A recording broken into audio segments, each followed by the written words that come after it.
Você consegue abrir aí rapidão? Fala. Eclesiastes de 4:9. Eclesiastes. Só enquanto procura nisso, fazer uma ilustração que o Marcos falou também, que essa questão de família, né, ter problema ou não ter problema, toda família tem problema. Toda ela. Em alguns segmentos, em algumas ordens, né? Mas a gente vê que todas as famílias têm problema e todas vão passar por alguns problemas comuns. Enfermidade, doença, morte, desemprego, contenda, né? Então toda família é assim. E tem um versículo, pegando carona que o Marcos está falando da amizade, que fala que tem amigo que é mais chegado que irmão. Às vezes dentro da família a gente não tem um relacionamento sincero, de irmandade, com o seu irmão mesmo de sangue. E você tem isso mais forte com um amigo que você construiu ao longo da vida, né? Eu lembrei de um versículo que eu usei na minha formatura do 9º ano, está lá em Eclesiastes de 9 a 12, que fala assim: é melhor haver dois do que um, porque duas pessoas trabalhando juntas podem ganhar muito mais. Se uma delas cai, a outra ajuda a se levantar. Mas se alguém está sozinho e cai, fica em má situação porque não tem ninguém que o ajude a se levantar. Se faz frio, dois podem dormir juntos e se esquentar. Mas um sozinho, como que vai se esquentar? Dois homens podem resistir a um ataque que derrotaria um deles se estiverem sozinhos. Uma corda de 3 cordões é difícil de arrebentar. Então, assim, essa relação de amizade você tem que cultivar durante a vida toda. Desde começando na escola, até, por exemplo, passar para a faculdade, você vai perder alguns amigos, mas você vai ganhar outros. Você vai sair da faculdade para o trabalho, vai perder amigos e ganhar outros. Você tem que sempre se preocupar em ter alguém do seu lado, principalmente cristão, porque fazer amigo do mundo é bem complicado. Mas assim, tocando nesse ponto... para evangelizar. Ou procurar alguém que é do mundo para evangelizar também. Mas assim, sempre lembrando que o ideal é você cultivar esse relacionamento primeiro na sua família. Não que você tem que deixar de fazer isso com os seus amigos, mas primeiro com a sua família. Como eu disse agora há pouco, às vezes não se dão bem entre a família e pensam assim: não quero falar com você, então vou procurar outra pessoa. Não, você tem que ter outra pessoa na sua vida, mas você tem que procurar trabalhar esse relacionamento com a pessoa que você não se dá bem. Então, por exemplo, eu não me dou bem com o Gabriel, eu não vou simplesmente procurar um amigo da minha escola. Eu vou primeiro trabalhar com ele e falar: vamos resolver isso daqui, eu quero confiar em você, eu quero que você seja meu irmão, meu amigo. E aí depois eu posso começar a pensar em construir essa relação de confiança entre amigos. É aquele chavão, né? Mas que é verdade, a família tem que ser o porto seguro, né? Onde a gente atraca um navio ali para ter segurança até passa. Né? Aí, Bom, pegando carona no que o Marcos está falando, eu vou voltar com mais, peço desculpa de novo, vou voltar com mais referência bíblica, porque a Bíblia ela também dá várias dicas, várias instruções sobre a convivência familiar e sobre assim as consequências de quem não tem uma boa relação familiar. Provérbios fala muito disso. Provérbios é um livro assim sensacional da Bíblia, porque ele se aplica em várias situações. Não é verdade, pai? Sim. Provérbios, assim, ele fala... É um livro de sabedoria mesmo. Sabedoria, ele fala o que acontece com quem faz certa coisa, com quem não faz certa coisa, com quem é desse jeito, com quem age dessa forma. Os benefícios, os malefícios. Exatamente. E não é diferente em relação à família. Provérbios 11:29 fala assim: o que perturba a sua casa herda o vento, e o insensato é servo do sábio de coração. Ou seja, aquele que assim, não tem bom relacionamento com a sua família, aquele que perturba a sua casa, aquele que gera contenda, que, deixa eu ver, podemos até falar desonra, o que ele vai herdar? Nada, porque lá na frente, quando ele provavelmente deixar a casa dele, o que ele vai ter? Nada, tudo isso vai ter escapado das mãos dele, por conta dele não ter cultivado um bom relacionamento enquanto ele ainda estava naquela casa. Em Provérbios 15, 27 também fala sobre isso. Fala assim: o que se dá à cobiça perturba a sua casa, mas o que aborrece as dádivas viverá. O que esse versículo quer dizer? Como pessoa, quando ela é gananciosa demais, quando ela dá muita importância para algo externo, ela coloca em risco a casa dela. Quando ela se preocupa mais em conseguir alguma coisa, se preocupa mais com a reputação dela que ela vai ter e esquece as origens, esquece a família dela, isso coloca em risco, isso muito provavelmente vai prejudicar o relacionamento. E o Novo Testamento ele também fala bastante sobre isso, não sobre família, sobre uns aos outros, mas dá pra gente colocar no texto da família, que 1 Timóteo capítulo 5, versículo 8 diz assim: porém, aquele que não cuida dos seus parentes, especialmente os da sua própria família, negou a fé e é pior do que os que não creem. Esse versículo é forte, porque ele é claríssimo. Aquele que não cuida dos seus parentes é pior do que aquele que é descrente.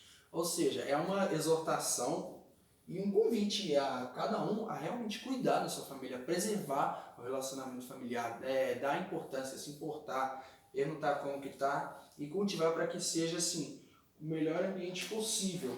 Ou seja, o bom relacionamento e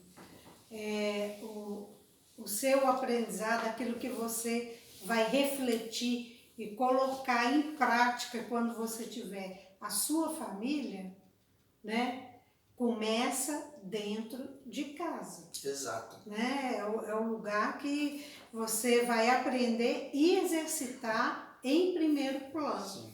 Né?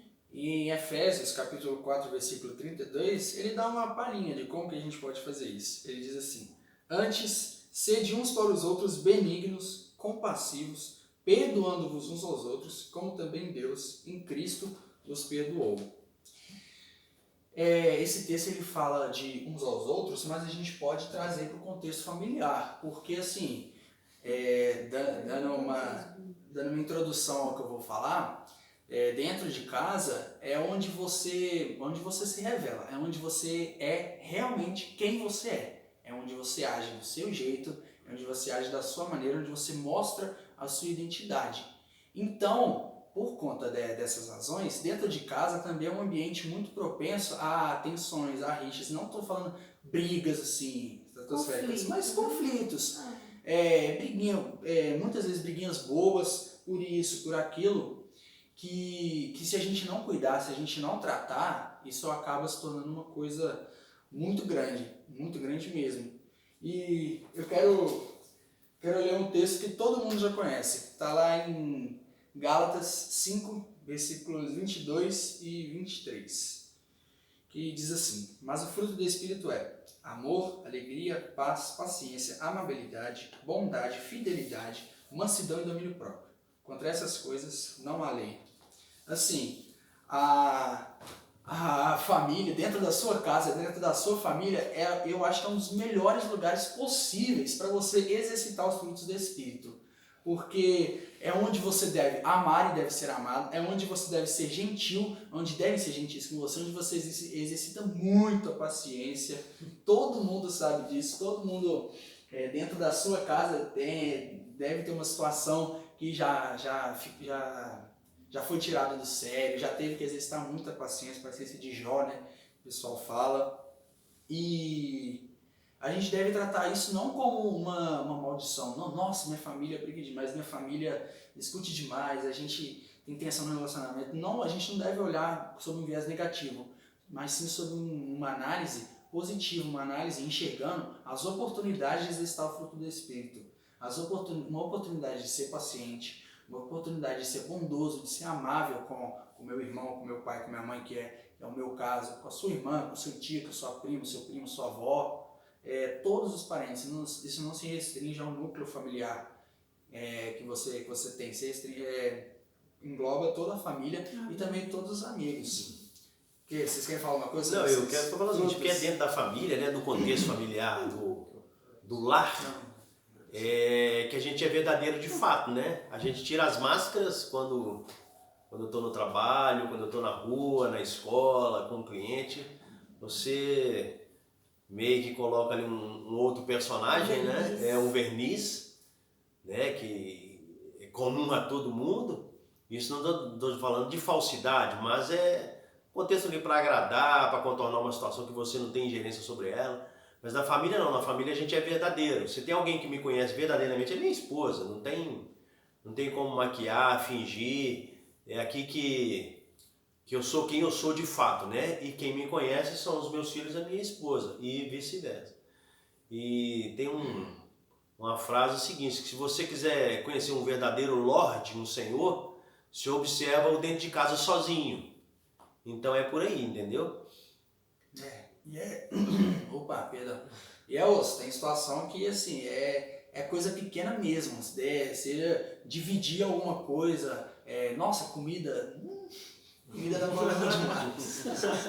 Que é um que pega um pedaço do outro, que pegou o que era disso e não sei o que guardou e deixou para outro dia, o outro falou, nossa, isso eu pego mesmo, guardou a pizza pro dia seguinte, eu pego mesmo. Aqui a gente come tudo de uma vez. Aqui em casa a gente tem mais ou menos uma lei, que assim, a gente dá um prazo pra pessoa. Se ela não comer dentro daquele prazo, perdeu. Vira domínio público.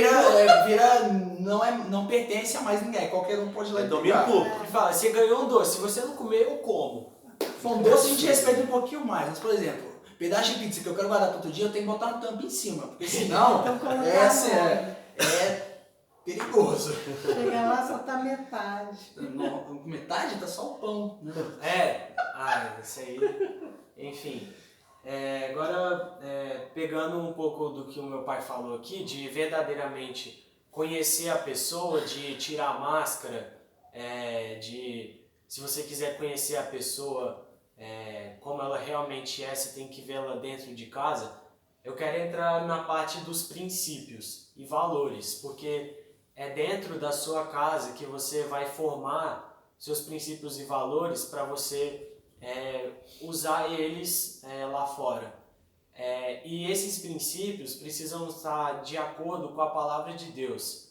Não basta uma família ser toda certinha, ensinar o que é certo e errado, mas estar longe da palavra de Deus. Então, uma coisa que eu acho que é fundamental nas famílias, na convivência, na formação dos filhos, é transmitir os conhecimentos, os princípios para os filhos. Tem duas frases que eu ouvi que eu achei bem legal. A primeira é assim: tempos bons... tipo assim, tempos fracos geram homens fortes. Homens fortes geram tempos bons. Tempos bons geram homens fracos. Homens fracos geram tempos fracos.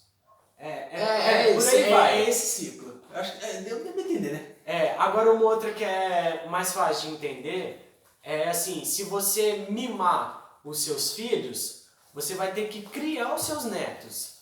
Agora, se você criar os seus filhos, você vai poder mimar os seus netos. Exatamente. Então, por exemplo, não é sentar um dia específico e transmitir todos os princípios, tudo que você sabe, a sua experiência de vida, porque não vai dar. É durante a vida inteira. O Gabriel tem 19 anos, eu tenho 15, e até hoje tem muita coisa que eu tenho certeza que os meus pais podem passar para nós dois. Uma coisa que eu acho bem legal também é assim, transmitir conhecimento em relação ao seu posicionamento diante do mundo. Então, por exemplo, a minha realidade, eu estou na escola, estou no primeiro ano de ensino médio. As festas. Hoje, todo mundo, sem exceção, bebe. Gente da minha idade, de 15 anos, ficando bêbado, ficando em coma alcoólico. E aí eu paro e penso, eu não quero isso para minha vida. E ao mesmo tempo que eu paro e penso isso, eu lembro do que os meus pais me falaram. Eles falaram: filho, o mundo vai ser difícil, o mundo vai te oferecer muita coisa. Você vai ter que ser esperto, você vai ter que ter a cabeça em Deus para desviar. E eu separei algumas perguntas aqui. Diante do mundo, como você se posiciona? Você põe os seus valores em prática ou você esconde eles? Porque assim, muitas vezes a gente fala assim, não pai, você tá certo, é isso aí que eu tenho que fazer, mas aí na escola, na faculdade, eu sou uma pessoa totalmente diferente. Eu falo palavrão, eu xingo. Pegar um exemplo muito bobo, o funk. Funk é um ritmo brasileiro. O problema é que as pessoas pegam o funk para fazer uma letra horrorosa. Brasileiro não, americano. Funk é um soul music, né? Americano. O Brasil hoje ele tá muito deturpado aqui. A batida. Essa pornografia. Então, assim, um cristão vai ficar cantando uma música que usa a mulher como um objeto sexual? Isso não está nem um pouco de acordo com a palavra de Deus. Você pode dançar, você faz o que você quiser com o funk, mas assim, você precisa ter em mente de que hoje o funk no Brasil ele não é usado por uma coisa boa. Então, assim, você tem que trazer à memória os valores e os princípios que os seus pais te passaram. Alguém quer falar alguma coisa? Aceitar ou rejeitar. Na verdade, você está sempre sendo exposto a decidir alguma coisa. A sua atitude, se você aceita ou se você rejeita. E vocês percebem que é uma cadeia, né? Quase que uma linha de produção, porque os pais, na formação de uma família, têm que estar de acordo com os princípios de Deus. Na criação dos filhos, eles têm que estar de acordo com os princípios de Deus, transmitindo os conhecimentos do pai, os conhecimentos bíblicos, para que o filho possa se posicionar em relação às coisas do mundo, possa ter a convicção da fé dele, possa ter a convicção de quais são os valores certos, quais são os valores errados, o que ele deve e não deve fazer. E também, igual o Márcio falou do exemplo dos pais, dos filhos e dos netos, para que os filhos possam criar os filhos deles, os netos dos pais, entendeu? É todo um processo contínuo. Aqui em casa a gente tem essa questão de exemplos bem polarizada, né? Porque a Lina veio de uma família estruturada, de um relacionamento muito bom, com os papéis de pai e mãe muito bem estabelecidos e cumpridos e com o temor de Deus. Uma família sólida e estruturada que permanece até hoje, né? Os pais já faleceram, mas a gente vê essa estrutura arraigada até os dias de hoje. Eu vim de uma família completamente estruturada, uma família completamente bagunçada, sem princípios e sem valores estabelecidos, ou seja, uma terra de ninguém. Então hoje a gente aqui em casa com os nossos filhos, a gente pode conversar isso com muita propriedade, aquilo que é bom e aquilo que é ruim, aquilo que vale a pena, aquilo que não vale a pena, né? Se plantar tomate, você vai colher tomate. Se plantar tomate, você não vai colher batata. Então a gente é muito claro com isso aqui. E uma coisa que eu aprendi com a Lina, minha esposa, é que é o seguinte, você é responsável pelas suas decisões. Você não pode atribuir nada a ninguém. Mas eu fiz isso porque o fulano me chamou para fazer, o fulano me convenceu. Não, você fez porque quis. E aí você tem que assumir as responsabilidades. É o que a gente tenta passar para os meninos aqui, entendeu? É exatamente o que o meu pai falou. Por exemplo, dependendo da criação, eu e meu irmão, a gente teve uma criação ótima. Mas, por exemplo, o meu pai ele não teve uma criação tão boa assim. Mas mesmo assim, quando ele se converteu, ele foi firme. E o que ele pensava? Eu não quero isso para os meus filhos. E assim, eu vejo o meu pai como um herói, um homem assim que venceu, que passou por muita coisa difícil e mesmo assim ele transmitiu tudo que é de bom, tudo que ele passou que foi ruim, que foi difícil, eu e o Gabriel a gente não vivenciou, a gente sabe que não é o bom, não é o correto. Não tô falando que meu pai ele errou muito, mas assim, ele não teve a melhor criação, mas mesmo assim, Deus trabalhou na vida dele desde quando ele nasceu, desde quando ele se converteu. Então, eu falando que eu sou grato pela vida do meu pai, porque ele pensou antes de criar eu e meu irmão. Ele falou assim, não quero isso para os meus filhos. E eu acho que é nisso, na parte de princípio. Você quer falar? A reflexão que você tinha pensado. Deixa eu só fazer uma sugestão aqui, porque essa questão de princípio... Calma, deixa no final. Pode falar, Carlos. Tem esse livro aqui, ó, não sei se tá dando para vocês verem. Esse livro aqui chama Coração Selvagem, do autor John Eldredge, um autor americano. Esse livro aqui, moçada, é um dos melhores livros que eu já li. Esse livro é fantástico. Esse livro, só fazendo uma explanação rapidinho, ele fala que Deus tem vários atributos, né? Mas um dos atributos de Deus é que ele é guerreiro, ele é selvagem. E ele não abre mão das coisas dele. E ele fez um homem à imagem e semelhança dele. Então esse livro aqui, as mulheres podem ler, mas sobretudo para homens, viu, Carlinhos? Esse livro é fantástico. E ele fala muito dessa questão da influência do pai sobre os filhos, da constituição da família e sobretudo da presença masculina dentro da família. O quão importante é. Eu tenho ele aqui, se alguém quiser emprestar depois, que acho que ele é bem difícil de achar. Inclusive o Robinho presenteou o Gabriel e o Marcos, cada um tem seu exemplar também, que com certeza vai servir para a formação da vida deles, né? Quando tiverem a família deles. Bom, eu separei mais uma parte aqui, mas eu vou ser bem breve. A primeira é o dever dos pais. Os pais, eles precisam e necessitam corrigir os filhos e criá-los da melhor forma possível, de acordo com a vontade de Deus. Então, assim, eu separei alguns exemplos. Tem que botar para lavar louça, tem que botar para arrumar a casa, porque, assim, quando os filhos crescerem, eles vão saber que isso é necessário, eles vão saber como fazer. Contribuir, né, na rotina de casa, dividir. Não, é verdade. Sim. Precisa saber fazer e precisa contribuir. O que eu costumo falar aqui em casa, um lema nosso é o seguinte: você lembrar que depois de você sempre vem alguém, né? É verdade. Então você vai no banheiro, vai escovar o dente, você tem que lembrar que depois de você vai vir alguém. Então você não deixa a pia molhada, não deixa o chão sujo, na cozinha, nos quartos. Então sempre vem alguém. Então você tem que fazer a sua parte, tem que colaborar.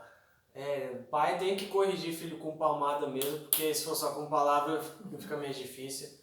Agora, com o dever dos filhos, sempre obedecer os pais e acatar as ordens com amor. Porque mesmo que possa soar duro no ouvido e acabar machucando, os filhos têm que ter entendimento que os pais amam os filhos e querem o melhor. Então, pegando um exemplo aqui, o tanto que a minha mãe foi dura comigo em relação ao estudo, hoje eu vejo que eu consigo me dar bem, eu consigo me dedicar mais graças a ela, porque ela foi dura e ela foi firme comigo em relação ao estudo. Então hoje eu posso agradecer, porque em relação ao estudo eu posso ter um futuro melhor. E agora, indo para uma parte mais leve, de lazer.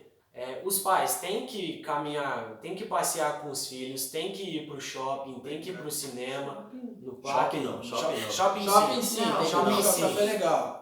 Porque isso ajuda na interação, ajuda na alegria, ajuda na convivência em comum. Então, chegando depois do passeio, a gente pode rir, pode comentar. Isso ajuda a unir mais a família, ajuda a criar um laço mais forte.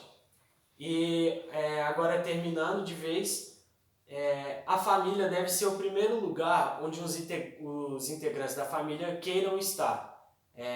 O primeiro lugar, o porto seguro, o refúgio tem que ser a família. E eu escrevi aqui que Deus é a nossa casa, Deus é a nossa família, porque Ele tem que ser a primeira pessoa onde a gente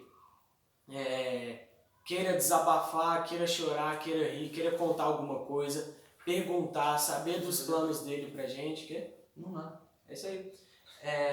Então, assim, Deus, Ele sempre cuida da gente, desde, como o Zezé fala, Deus nos amou desde antes da fundação do mundo. Ele tem planos pra gente. E Deus, Ele é a nossa família, Ele é o nosso pai, é a nossa casa e é o nosso amigo. Então, o resumo de família se resume em Deus, e Deus, Ele dá a família pra gente, Ele cuida da gente. Então, eu acho que é isso, terminei.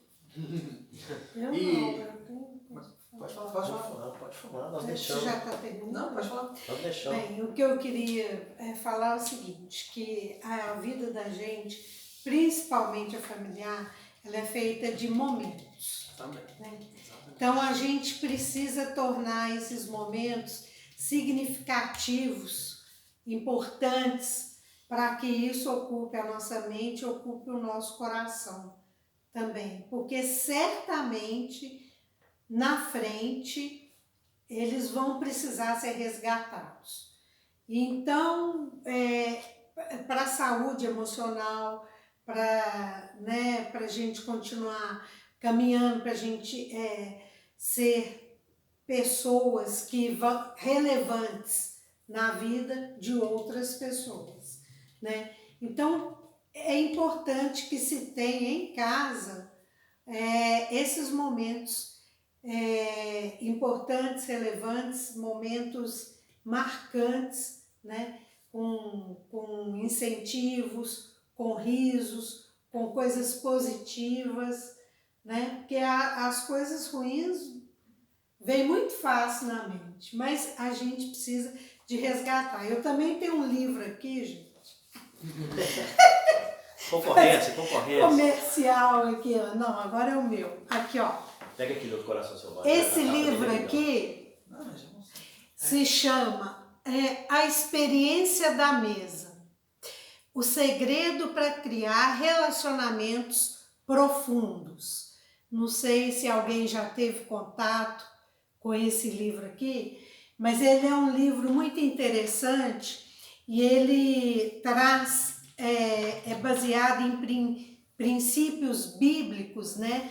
Naquela forma de você se sentar à mesa com os seus familiares e ali vocês produzirem emoções, produzirem conhecimento, produzirem adoração a Deus, o conhecimento de Deus, de vocês próprios, compartilhar sentimento. E é um hábito que, por exemplo, na minha casa eu vivi isso, né? E hoje em dia está cada vez mais difícil você encontrar um momento para se reunir com sua família em volta da mesa. É interessante que em volta da mesa, porque em volta da mesa você enxerga todo mundo no olho, né? A mesa é um instrumento terapêutico. É muito importante, é muito bom e esse livro aqui é sensacional. Quem puder adquirir é uma boa aquisição.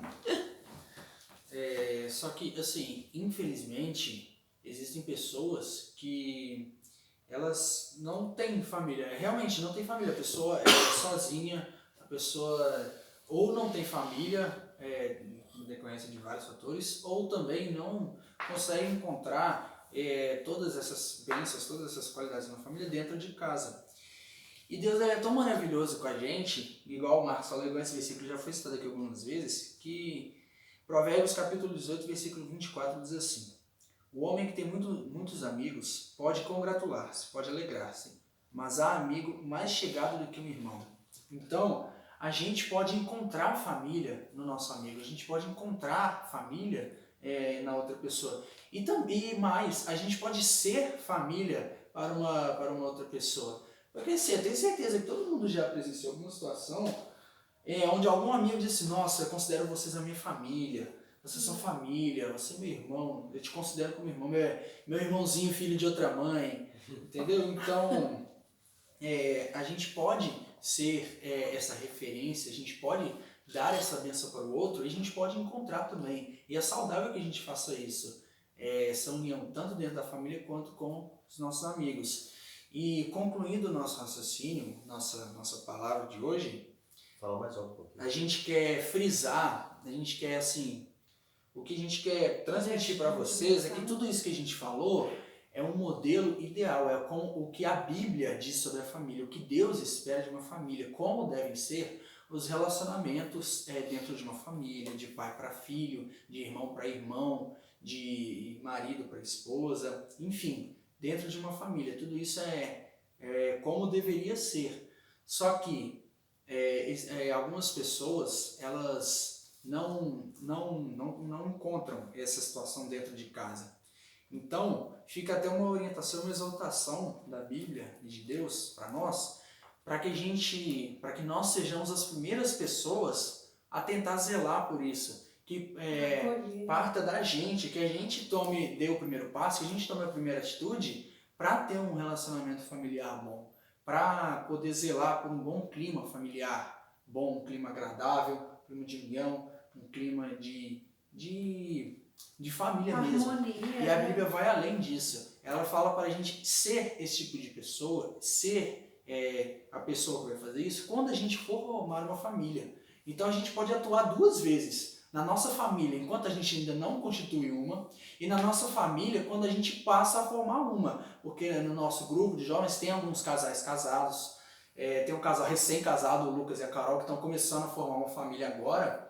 Então a Bíblia é muito clara, né, na orientação sobre o que a gente deve fazer quando a gente for formar uma família, quando a gente for casar, quando a gente for ter filhos, quando a gente estiver dentro do nosso núcleo familiar, em relação ao nosso pai, nossa mãe. E a gente pode estender para todos os entes, todas as entidades da nossa família, para que juntos todos construam um clima bom, um clima agradável, um relacionamento social muito bem vivido. Né? E ao contrário do que o mundo prega, né, gente? Conseguir essas coisas é relativamente fácil. Porque o sol tá aí, é de graça.